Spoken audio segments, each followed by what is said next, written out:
Evening peeps, good evening everyone. How are we all doing? Hopefully you guys are all doing well. Don't forget, hit that subscribe button. If you guys are new to the channel, don't forget as well to like and share the vids. It's been a while.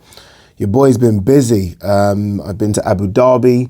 Did I do a video after that? I don't remember, but I've been to Abu Dhabi. I've been to Dubai. I've just literally got back from Austin, Texas. And I thought, you know what, we need to get to the green chair, man. We haven't done a video in ages. I've been slacking big time.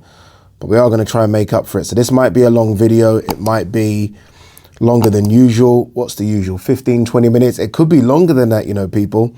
It could be. Do you want to know about my time in Dubai? I don't know if you guys are interested in that YouTube crossover boxing stuff.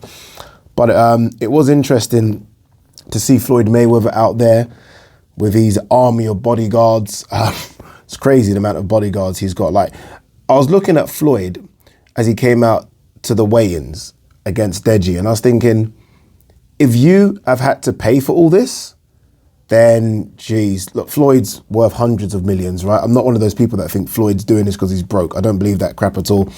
But honestly, his staff costs must be incredible.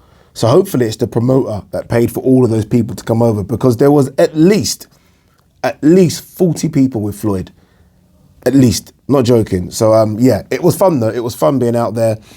It was an interesting atmosphere. Obviously, look, I can separate the two. Some people get really caught up with this boxer versus YouTube boxing thing. I can separate the two. So the atmospheres in these events aren't the same, apart from actually when KSI fought at the O2 Arena, but the atmospheres are different.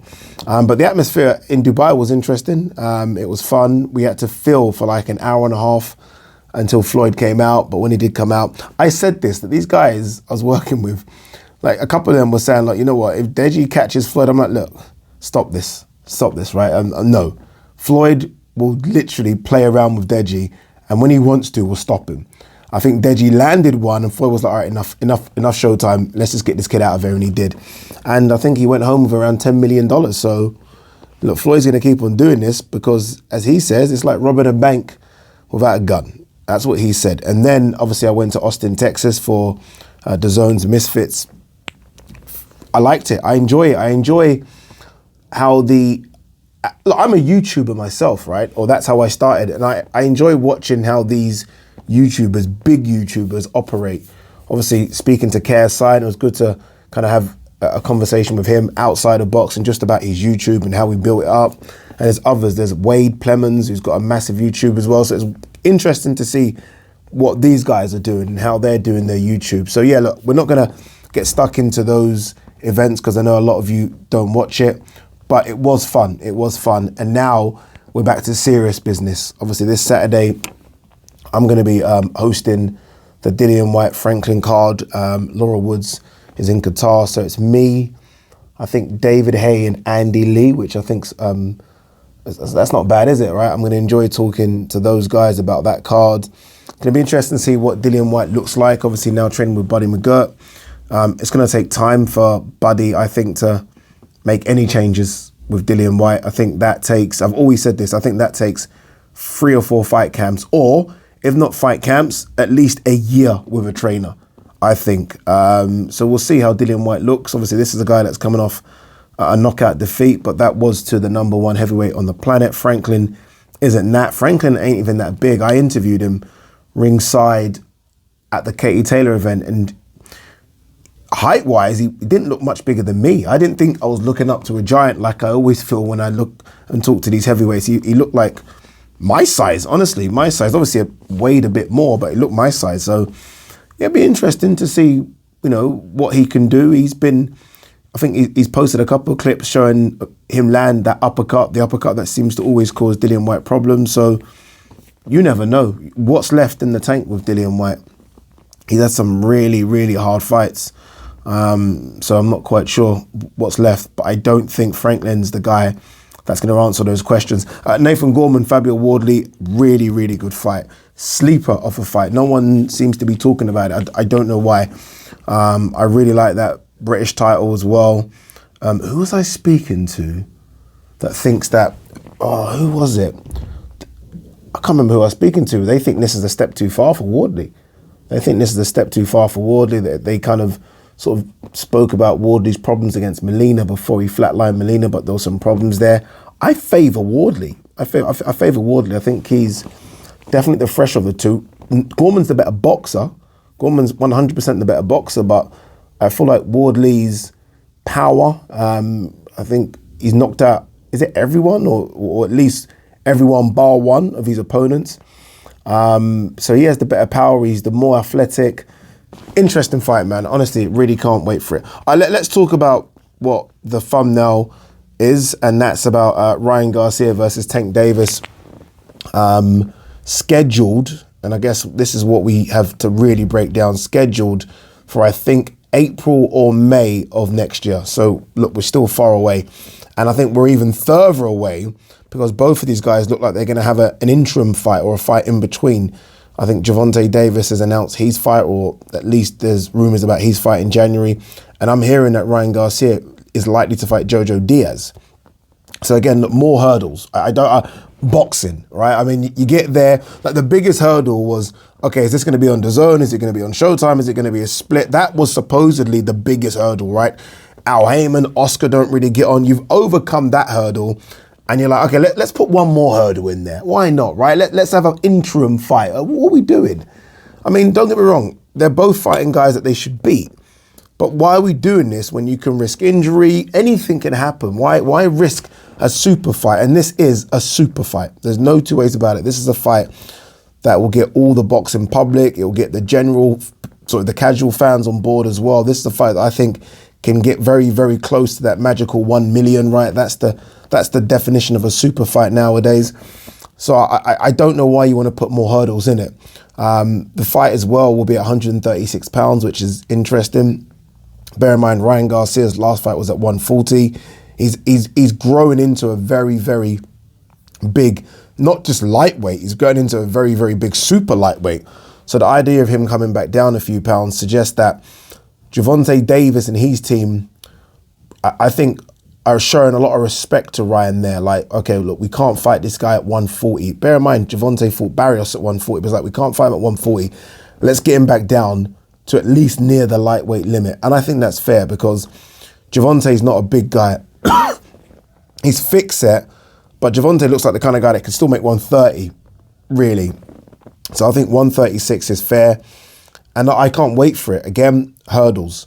Hurdles being put in front of this super fight, but it's a super fight. This is the biggest fight in the lightweight division. This is bigger financially, way bigger financially than Devin Haney versus Lomachenko. That's a fight I really want to see. Hopefully we're talking 2 semi-finals now. But this is it. This is something special. Both of them have 2 different fan bases. Ryan Garcia is almost that. It's funny because I've just spoke about crossover boxing. He's that crossover star, isn't he? Big social media following, but can fight. Like, this is the thing with Ryan. And I was a bit anti-Ryan a little bit before he fought Luke Campbell. I was like, man, this guy, he ain't all that. He's really just been built up by social media. No. He can fight. I did his fight against, who did he fight? Fortuna, it was. I was there for that. I presented that show. This guy can fight. He can fight. He's confident. Again, he's strong. He's fast. Got a bit of snap in those punches. Like Ryan Garcia a lot. And that link up with Goosen seems to be sort of bearing fruit. And with Gervonta Davis, you genuinely have Mike Tyson of the lower weight class. I mean, this guy will get to you. There's going to be a point in the fight where he gets to you. Although he didn't really get to Isaac Cruz, did he? But there's going to be a point where he will get to you. He will find an opening. And I feel like with Gervonta, I feel like he's forgotten. Sometimes when I watch him, I feel like he's forgotten his boxing skills. I mean, Gervonta, go and look at the amateur record. He can fight. Gervonta can fight, but sometimes he's got too happy with that power where we're not seeing Gervonta do what he used to. Go and watch Gervonta's older fights. I mean, Gervonta was boxing and then he will get to you. Now, though, it seems as though he's taken a couple, then bang. I don't think he can afford to take a couple against Ryan. But look, fantastic fight. If I had to pick a winner right now, I would edge towards Gervonta. I think Gervonta is the better of the two, but I think this could be perfect timing for Ryan. It really could. I think Ryan's getting better and better and better. And if it is Jojo Diaz, and I know Jojo's coming off a couple of losses back to back, that's a fantastic kind of warm-up fight for Gervonta, just because Jojo's kind of same kind of thick set as Gervonta, same kind of short arms. Look, I'm not comparing Jojo to Gervonta, but it's not a bad warm-up fight. It's not. But look, it's a super fight. I think it's going to be on a split pay-per-view. And the reason I say that is because I was obviously with the DAZN bigwigs. I was with Joe Markowski. I was with Chris Glanville, who's the head of boxing. And when they were talking about this, they didn't seem upset. It wasn't like a case of, oh, we've not got it. So I assume it's going to be DAZN and Showtime both doing it together. I do wonder if Floyd's going to be involved. Look, if Floyd is involved, this is a monster of a fight, because you've got Floyd on that one side, you've got Floyd, Gervonta, Leonard Ellaby, and on the other side you've got Ryan Garcia, Oscar De La Hoya. It really is a big fight. It really is, and I'm guessing it's going to go to Vegas. I'm guessing it's going to go to Vegas. That's not a given, because Ryan's fought in the crypto.com arena, so the old staples. Gervonta's fought all over the place, but he's fought in Atlanta. It's not a given, but I think a fight of this magnitude, you always go to Vegas for a fight of this magnitude. What's this? Zolani Tete faces up to 4-year ban after testing positive for a banned substance. That just brings back memories of this Conor Benn thing, doesn't it? What's going on with that, by the way? Everyone's just gone, doom. Everyone's gone like super silent on it. I'm guessing he's going to the Court of Arbitration for Sport, but we still don't know what's going on. But back to Zolani Tete, that's a shame, because he's coming off a really good win, isn't he, recently? Who did Zolani Tete fight recently? I can't think off the top of my head, but it was a win that kind of put him back in the mix. Bear in mind, he was 34. Jason Cunningham, that's it. Jason Cunningham. Damn. Jeez. That's not good. That's not good. But we'll see. Teofimo Lopez, I'll continue to silence the doubters as I take over 140. Teofimo Lopez won't fight Pedraza. He will now fight Sandor Martin. Sandor Martin, you guys might remember, caused one of the biggest upsets in the last few years when he beat Mikey Garcia. I actually went to see Sandor Martin fight in Spain. I can't remember the city. Good fighter. Sandor Martin's a good fighter. This is a good fight now. I thought Lopez Pedraza was a good fight anyway, but I think this is a better fight. I think this is better. Sandor Martin, don't sleep on him. Obviously, Teofimo Lopez will start as favourite, but Sandor Martin, we know, can go to America and get a big win. We just know that. So, man, boy, it's going to be interesting. Another fight this weekend. Is it this weekend? Is John Ryder, Zach Parker this weekend? I think it might be, which is ridiculous, isn't it? Two promoters going on the same day, but yeah, it is O2 Arena. No, it isn't this weekend. Wait a minute. Am I going mad or something? One sec, peeps. It is. What am I talking about? It is John Ryder, Zach Parker. It is this weekend. Good fight, isn't it? Good fight. You have to, don't get me wrong, like Zach Parker's the younger and probably naturally the bigger, although, John Ryder, is a fully fledged 168 now, but John's fought the better guys. Like Zach's there, and look, I think most people are assuming or thinking Zach gets the job done. I don't know, I think Ryder gets this done. Ryder's a hard night's work for a lot of people, especially just below that fringe world level. Ryder will cause a lot. Obviously, if he goes to world, he'll come unstuck, but just below that, I think Ryder's a big problem. So I think Ryder gets this done. I think Ryder gets it done, but we'll see. It's a good fight, really, really good fight. Again, it's annoying that two fight cards are on at the same time. Really, really annoying. Munguia fought, didn't he? Or Munguia fought on DAZN on the weekend. The WBO ordered that he face Alan Canale, who beat Denzel Bentley recently. Well done to Denzel on that good performance as well, by the way. That's not easy, going away from home like that and fighting a killer. Let's see. Munguia, although the WBO have ordered it, it's one thing ordering it and there's another thing it happening, because Munguia has called out Golovkin. That's the fight he wants. Munguia has to fight someone. Like Munguia's record, it's going to be a bit like, and look, I think Munguia is more of a threat than the name I'm going to mention, but it's going to be a bit like Gilberto Ramirez, where you've got this massive unbeaten record that no one really talks about because they look at it and it's quite thin. You know what I mean? Munguia has to fight someone. I like that Alam Kanali fight. I like the Golovkin fight. Let that be next, because these type of opponents that he's fighting, just what do they do? Honestly, what do they do for you? I don't know. Okay, a bit here. Munguia saying to Golovkin, I'll see you in May. All right, we'll see if it happens. We'll see if it happens. Canelo has announced that he is back in May. There was some talk about him obviously having hand surgery. Is Canelo going to fight again, or is he going to wait until September? No, Canelo will fight. I don't think it's going to be Bivol, though. I think Canelo's going to have, I don't want to say a warm-up fight, but, you know, an easier fight than fighting Dimitri Bivol. And you kind of then think, okay, who's it going to be? Who's it going to be? Is it going to be at 175? Is he going to stay at 168? Is he going to rematch Bivol at 175? If he's going to rematch Bivol 175, which I think is a massive mistake, then it makes sense for him to fight someone at 175. Get used to fighting those bigger guys again. What that does do, though, it leaves a door open, I think, for Bivol. I say I think because obviously Beterbiev's fighting Yard in January. Is that fight now in January? I think it is. So if Beterbiev does come through that, can Beterbiev turn it around quick enough to fight in May? Should be able to. But I think Yard gives him some work, you know. I think Yard gives him some work. Remember this. Remember I said this. Remember Ade said this on the 21st of November. Yard can give Beterbiev some work. I expect Beterbiev to win. I mean, you know, that's not me being Mystic Meg. He's the best light heavyweight on the planet. I still think he is above Bivol, but I think Yard causes him some problems. I think it's going to be interesting, and it's good that the fight's over here as well. So well done to Frank Warren and Tunde for securing that. That's massive, because normally when you're having these shots, you're having to travel.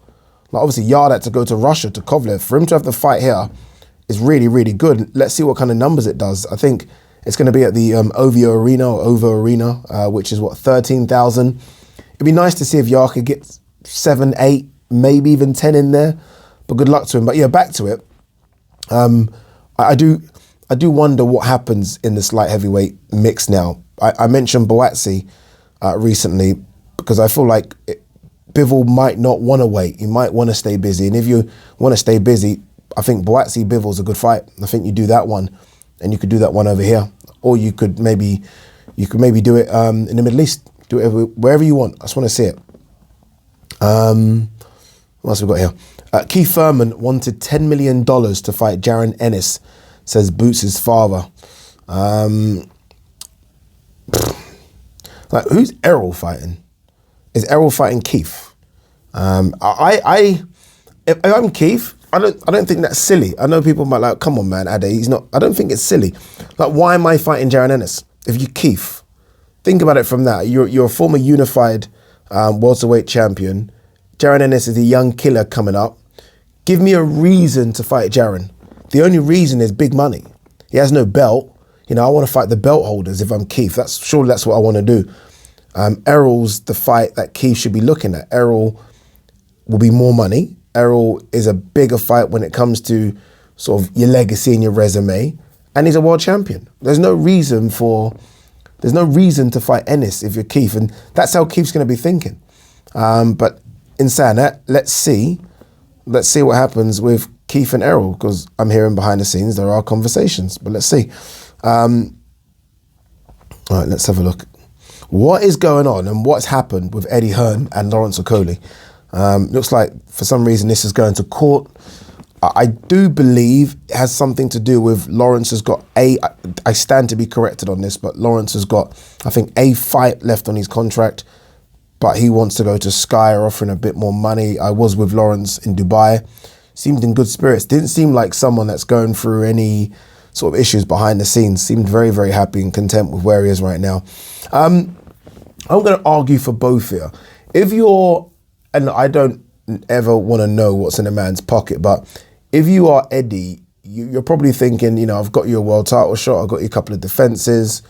You know, somewhat has built up Lawrence, right? Lawrence doesn't have a big following over here. It's not like Lawrence is this huge ticket seller. But I guess if you're Lawrence and this, you know, you only get one crack at this, if someone's offering you a lot more money, and it feels like Sky are chucking a lot of money his way, then you want out. You want out. But if you have a contract's a contract, dude. It's legally binding. So it's going to be interesting to see how this plays out. But if I'm Eddie, I am upset that Lawrence looks like he wants to go, because there were some big fights planned for Lawrence. Maybe not even at cruiserweight, maybe at heavyweight. So yeah, it is a shame. Anything else? So many fights that I missed, unfortunately. It's a shame, but I've just been super busy. Like, I've not even watched the Yard fight. Didn't watch it, which is a shame, but I will watch it today. Might as well. Anthony Joshua says, distractions outside the ring making boxing career complicated. I've got to open up this. What does this mean? AJ's 33, by the way.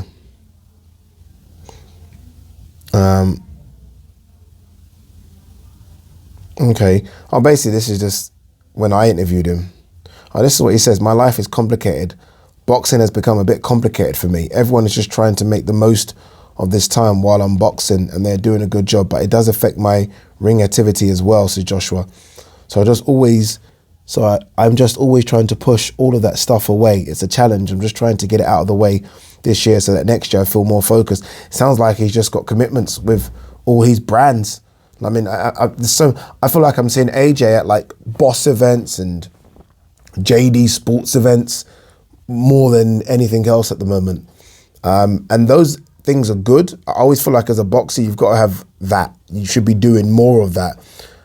But remember your bread and butter first, and your bread and butter is boxing. Those things have come because of you and what you did in the ring. So I think it's the time, it's focus on that, man. Focus on that. Jeez. Hopefully we see him in the ring sometime soon. Again, I think Eddie's mentioned that it will be, what does he say, the winner of Franklin White. If White looks good, you can sell it. You can sell it. Look, I want to see AJ, go straight for the likes of Wilder and Ruiz and others, Joe Joyce out there. But if White looks good on the weekend, if AJ's in attendance, he might be, then you start the sell there, don't you? You start it there. All right, what's this? Terence Crawford welcomes showdowns against Virgil Ortiz, Jaron Ennis. I'm the best fighter in the world. I'm quite tired of this now. I am so team Crawford, but after the collapse of this Errol Spence thing, just not happy with it all. If I'm honest with you, not happy with it at all. What a mess that was, by the way. Especially now when you see Tank Garcia looking like it's done. And you think, 1 second, so that's two different broadcasters, people that really don't like each other on either side. Oscar, Leonard, Floyd, Al. There's a lot of problems there. DAZN. They've been able to somehow get it over the line. And Errol Spence and Terence Crawford, who, again, the issue before was, he fights on that side of the street, I fight on this side of the street. You now are on the same side of the street and you still can't get it done? Yeah. Bad. All right, I think that's it, peeps. I think that's it. It is it. Peace and love, everyone. Stay safe out there.